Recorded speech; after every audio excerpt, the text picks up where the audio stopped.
plenty of video games have multiple endings, encouraging replayability for completionists and letting us end the story on a cheerier note after we made a right mess of it the first time.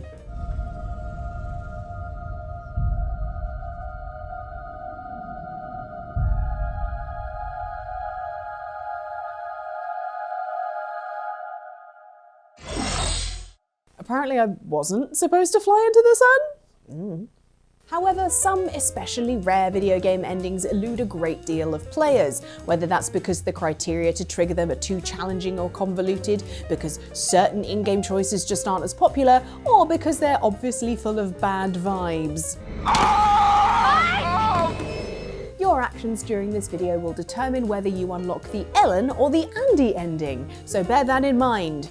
Consider the 7 rarest endings that most players will never witness, and naturally beware big spoilers for the following.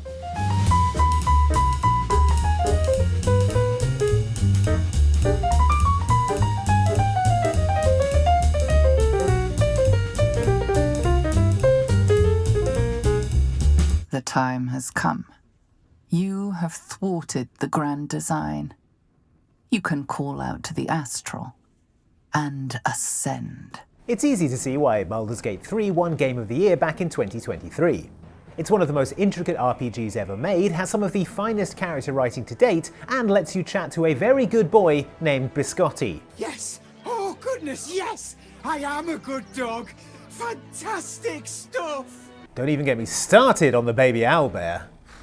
It's fair to say that the creators thought of every single decision you might make in this densely packed D&D adventure, resulting in a whopping 17,000 possible endings. Naturally, very few players will see all of them without dying of old age, but last year developer Larian publicly announced that one particular ending was only chosen by 34 players. For context, almost 200,000 players chose to get it on with a grizzly bear. This incredibly rare ending occurred for players who picked Lae'zel to be their avatar character at the start of the game, rather than gravitating towards the popular kids like Astarion and Shadowheart. Why does nobody like Lae'zel? That large, fleshy nose of yours looks like a mistake. Oh, yeah. When playing as Lae'zel the Fun Sponge, you have 2 moral paths. Remain true to Vlaakith, the imposter queen of the Githyanki, or side with the true descendant of the Gith Empire, Prince Orpheus. Your Majesty, the Prince of the Comet, Gith's true heir. It is an honor. If you stay loyal to the scheming Vlaakith throughout the game, but then epically fail her by not murdering Orpheus and becoming a Mind Flayer, the Githyanki ascension that Lae'zel seeks at the game's end will be denied, and you'll have the option to off yourself in despair. You are what you were taught to hate. The next choice is yours, and yours alone. Whoa! I know I literally did everything wrong, but come on, Vlaakith. It seems morbid curiosity got the better of the aforementioned 34 players as they each decided to have a go at unaliving Mind Flayer Lae'zel. Turns out it worked, and those 34 players bled out on the cobblestones in an exceptionally rare and extremely downer ending. For an even rarer variant of this grisly epilogue, and by even rarer we mean basically impossible to attain without manipulating the game's files, YouTuber SlimX managed to set up a version where Lae'zel doesn't become a Mind Flayer. Vlaakith has rejected you, for Orpheus still lives. The Githyanki will hunt you, gut you, and devour you. You are not Vlaakith's precious, but Vlaakith's prey. She remains a Githyanki, and yes, it's even more harrowing when she's not a brain-gobbling aberration. Wow, I know she was rude about my nose, but still. Sorry, Lae'zel. You can do this. Trust me. Just relax. Focus. I'll try. Life is Strange 2 focuses on the bonds of brotherhood, casting you as the mature, protective guardian of your vulnerable younger sibling. Sean! What? Not my fault we can't catch. After their father is killed in a tragic incident, Sean and Daniel Diaz are on the run from the authorities, while also dealing with Daniel's newly discovered telekinetic powers.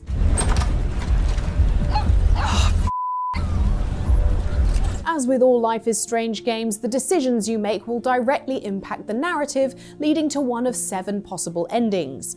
And because developer Don't Nod shares stats on player choices, it's easy to see which conclusion was seen by the majority. I'd love to see the total number of snowballs thrown at Daniel's face. The rarest ending in the game is known as Lone Wolf, and last we checked, it had only been unlocked by approximately 7% of players, which is a relief on account of it being, to use the technical term, a massive bummer. To unlock it, you'll need to pick the worst possible moral choices throughout the story, and then surrender to the feds when the brothers are cornered at the Mexican border. I think their story ends right here. But... no. No! Daniel, come on. So we went all this way? All that for nothing? Refusing to give in and let your morally questionable journey be in vain, Daniel angrily slams the car pedal down with his telekinesis to plow you both through the border while flinging cop cars around like Hot Wheels.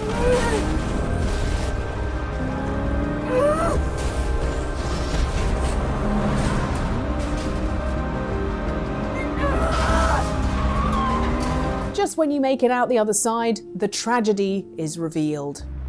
Oh no, no! Please don't! Sean!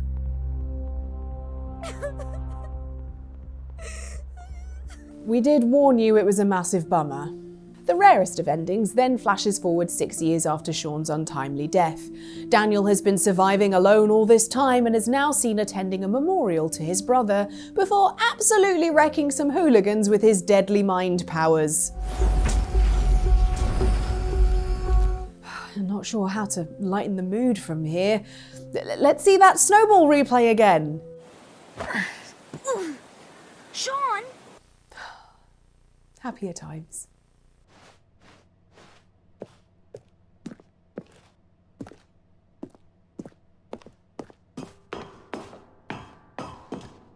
The Ultra Deluxe edition of the Stanley Parable has, at the time of making this video, at least 42 endings. These range from loitering in a broom closet. Oh, did you get the broom closet ending? The broom closet ending was my favourite. To having a romantic affair with a metal bucket. I'm having feelings for the bucket. Oh, no. What's going on? Why do I want to be with the bucket? To falling through an infinite hole to scary music played in reverse while dramatically altering your own reality. Is it infinite? Well, that sort of depends on your definition of infinity. From one perspective, the infinite is merely philosophical in nature. It's more of a... Okay, well, good for you. You found the bottom of the hole. I think I need to lie down. The data on which of these many endings is empirically rarest is not publicly available, but we can make an educated guess or two based on deductive reasoning and vibes. For players who aren't referring to a guide, the hardest and rarest ending to achieve must be the escape pod ending, on account of how it's nigh on impossible to discover it organically or even by accident. In the escape pod ending, players must take a step back at a precise moment after entering the boss's office to slip through the closing doors and trap the narrator inside. Stepping in. Triggering this feels like a glitch, especially when the usually omnipresent narrator suddenly gets stuck on mute and you can't progress any further. It's only if you're curious enough to then head all the way back to Stanley's office that you'll notice door 428 has opened, revealing a new path that leads to an ominous escape pod. This rare ending isn't even that exciting, though bring your bucket bay along and you'll get a different, even rarer version.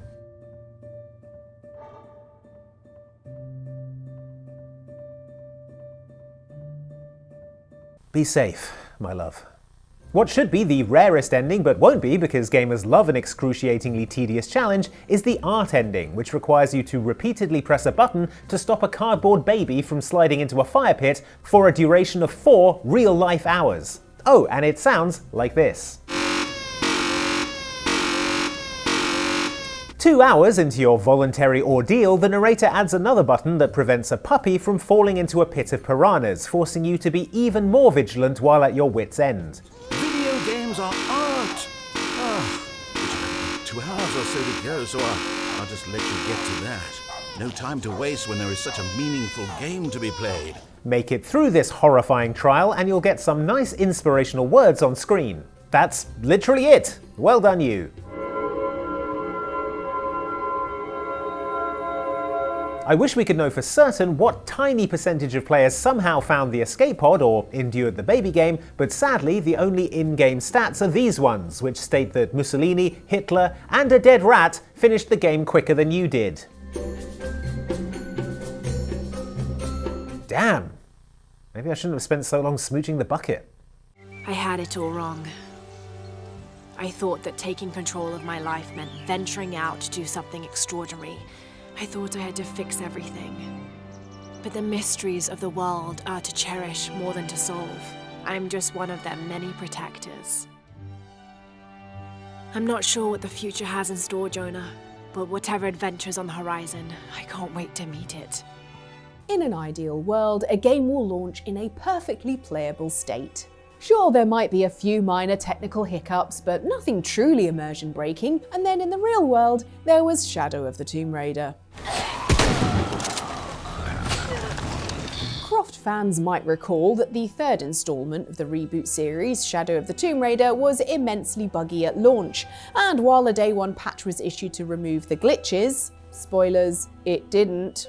It ended up eradicating something else entirely, an alternate credit sequence which very few fans had the chance to see. Only journalists who finished the game before launch, or those who had a physical copy and never downloaded the patch, would have been blessed with the original ending and spotted a very familiar pair of shuffling feet.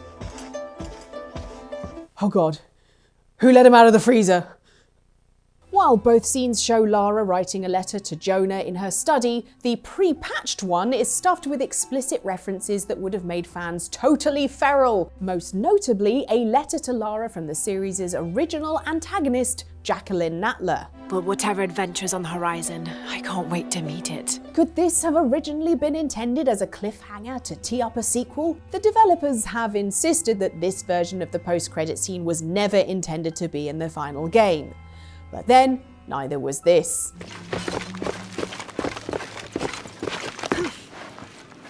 I can't even remember which version I saw because I've repressed the entire game out of disappointment. No further questions at this time. Please do not leave your position. We will send out helicopters to get you as soon as the storm has subsided. Over. What? When? How long? Dawn, at the earliest. Not until dawn. Over. Until Dawn follows a group of 8 friends trapped on a cursed mountain inhabited by Wendigos. What's a Wendigo, you say? This. Aren't you glad you asked? The goal of this interactive slasher movie is to ensure as many characters survive as possible. And the trophy stats would suggest we're all actually pretty good at keeping screaming young adults alive. Even Emily. Please, just try to understand. Understand the palm of my hand, bitch. Unfortunately. You see, only a teeny 3.7% of players have the ultra-rare trophy, This Is The End, which is only earned when absolutely everyone dies, making it the rarest and bleakest ending of all. There is still no sign of any survivors. Even if you were terrible at the game, or trying to get the worst ending possible, it's still quite tricky to kill every character on your first playthrough, as sometimes even the most trivial decision will set in motion a butterfly effect that saves a life later down the line. Boom. Butterfly effect. Yes, thank you, Chris. The fact that so few players have this trophy suggests that no one was in a rush to replay the game just to see how everyone got murdered. Isn't that nice? Dad, Jesus! I'm just trying to find the safest way to get to you. You idiot, just get me out of here!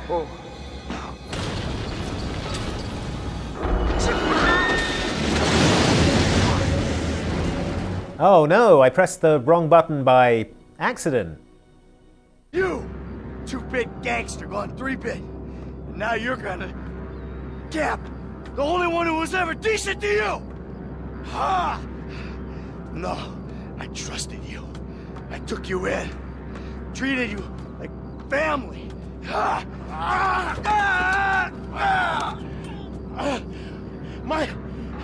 Let's just... you! Grand Theft Auto 5 has been played by so many people and re-released onto so many new platforms that you'd think it nearly impossible for it to have any kind of ending you would consider rare. And yet, as many of you will know, the way your game ends could go one of three ways. Following a successful heist, you're playing as Franklin and served up multiple terrible sounding options. Kill Hothead Trevor, kill your mentor Michael, or risk everything you've built and go for the ambiguously titled Death Wish. There's no official data from Rockstar, but the majority of fan polls suggest that most players chose the Death Wish option, either because they were intrigued by the cool sounding name or because they couldn't bear to betray either one of their companions. Now if you're doing it, man, it's either now or never. Of the other two options, the most popular was killing Trevor. Fun fact, Michael's voice actor Ned Luke revealed that he also shot Trevor, so you're in good company. I picked A. Which is that's what always, what is what? That's where I kill you. I picked C. Ned Luke would be pleased to know that, according to these polls, the ending where you kill Michael is the rarest of the three, with the proportion of players choosing it consistently being between 1% and 2%. If these polls are an accurate reflection of the wider GTA 5 player base, this means that only a tiny minority of GTA 5 players experience the absolute heartbreak of your buddy telling you how much he appreciates your partnership right before you try to murder him. We made it. You and me, bro. What?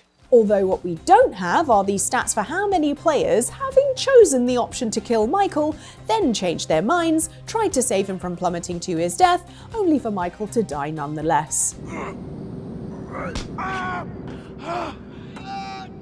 Bet you're wishing you killed Trevor instead now, eh?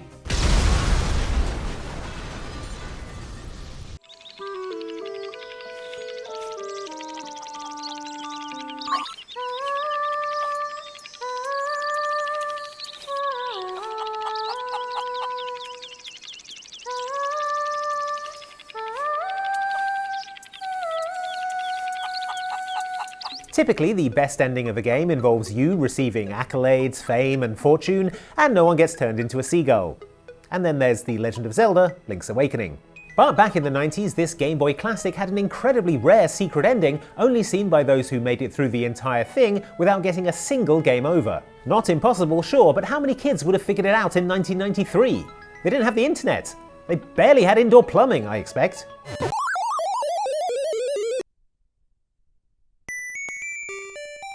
This rare and secret ending was also incorporated in the 2019 Switch remake of Link's Awakening and centers on Link's close ally and love interest, Marin, who confesses to the Hyrulean hero that her dream is to fly away from her monster-plagued island by becoming a seagull.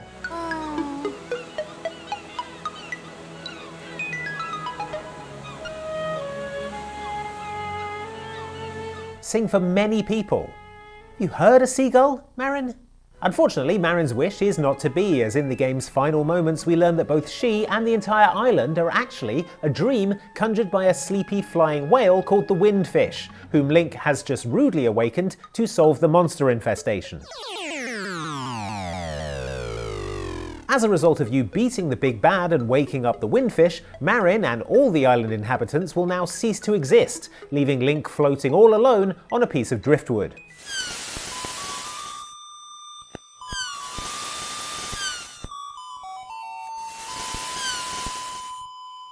And you thought Majora's Mask was dark. The lovely Marin is gone forever, unless, that is, you manage to make it to the end of the game without a single game over. This unlocks a secret post-credit scene where it's very much implied that Marin got her wish to be reborn as a seagull after all.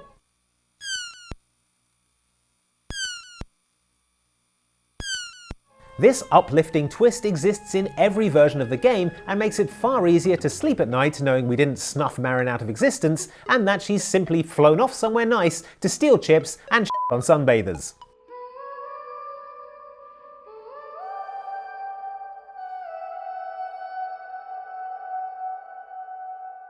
My ideal weekend.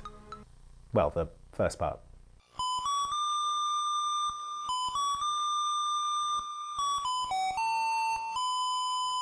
welcome to the end of the video. Well done, you have unlocked the Ellen ending. No, it's the Ellen ending. I'm in focus. Hi. Thank you so much for watching. If you enjoyed this video, do give it a thumbs up. If you can think of any other super rare endings that maybe you've unlocked and no one else has, let us know in the comments below. And yeah, we've got some more videos here. You can see more Andy ending videos here. You can see more Ellen ending videos here, aka Outside Xbox, Outside Xtra. If you want to support us even further, we have a Patreon where you can join our Discord and get some cool things. And we'll see you on the next video.